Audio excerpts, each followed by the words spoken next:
देखें जी, साबिक वज़ीर-ए-आज़म इमरान खान आज जुडिशल कम्प्लेक्स इस्लामाबाद में मुख्तलिफ केसेस में ज़मानत के लिए पेश हो रहे हैं। जो बड़ा केस है उनके ख़िलाफ़ अल-कादिर ट्रस्ट केस है, जिसमें उनकी पहले भी गिरफ़्तारी हुई थी और आज वो ज़मानत के लिए यहाँ पे आ रहे हैं। जज मोहम्मद बशीर इस केस की जो है समाअत करेंगे। इससे पहले इमरान खान ने गुज़श्ता रोज़ एक तकरीर की, दोबारा फिर उन्होंने अपनी गिरफ़्तारी के ख़दशे का इज़हार किया है और नैब की ज़राए की तरफ से भी कहा जा रहा है कि 1 मई को जब इमरान खान के वारंट गिरफ़्तारी जारी किए गए थे तो उसको मनसूख सुप्रीम कोर्ट की तरफ से नहीं किया गया था। जब 9 मई को इमरान खान की गिरफ्तारी हुई थी, उसके बाद सुप्रीम कोर्ट की तरफ से उनकी रिहाई के अहकाम दिए गए थे, लेकिन जो उनकी गिरफ्तारी थी उसको कलअदम करार नहीं दिया गया था, वारंट गिरफ्तारी मनसूख नहीं किए गए थे। इससे तो ये जाहिर होता है तो क्या नैब दोबारा इमरान खान को गिरफ्तार करने का इरादा रखती है। इस वक्त जुडिशल कम्प्लेक्स इस्लामाबाद के बैरूनी अतराफ में सिक्योरिटी के सख्त इंतजाम किए गए हैं। इस्लामाबाद पुलिस की भारी नफरी तैनात है, FC के एहलकार तैनात है, रेंजर पुलिस मुख्तलिफ दाखिली और खारजी रास्तों पर तैनात की गई है।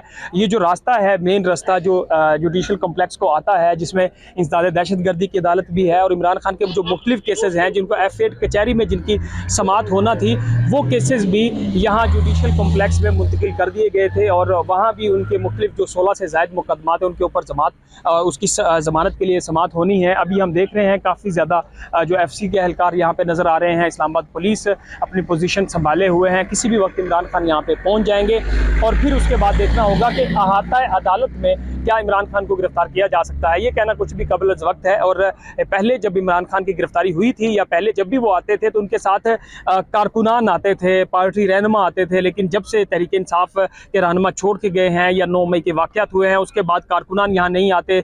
दफ़ा 144 नाफिज होती है, वैसे भी दफ़ा 144 पे जो कारकुनान की पहले गिरफ्तारियाँ होती थी, उसके बाद 9 मई के वाक़यात पे हमने देखा जितनी बार भी इमरान खान पेश हुए हैं किसी भी उनकी पेशी पर उनके साथ कारकुनान नहीं थे, कोई पार्टी रहनुमा नहीं थे। इमरान खान खुद आते हैं, पेश होते हैं, ज़मानतें लेकर वापस चले जाते हैं। क्या आज भी वो वापस चले जाएंगे या ईद से पहले उनको कोई सरप्राइज़ मिल सकता है, उनकी गिरफ्तारी हो सकती है जिसके खदशे का आसार उनकी तरफ से खुद किया जा रहा है। ज़मान पार्क से वो सुबह से ही रवाना हो चुके थे और चक्री इंटरचेंज कुछ देर कबल उन्होंने क्रॉस किया था और कुछ ही लम्हे में वो यहाँ जुडिशल कॉम्प्लेक्स पहुँच जाएंगे जहाँ पे मुख्तलिफ मुकदमात का वो सामना करेंगे।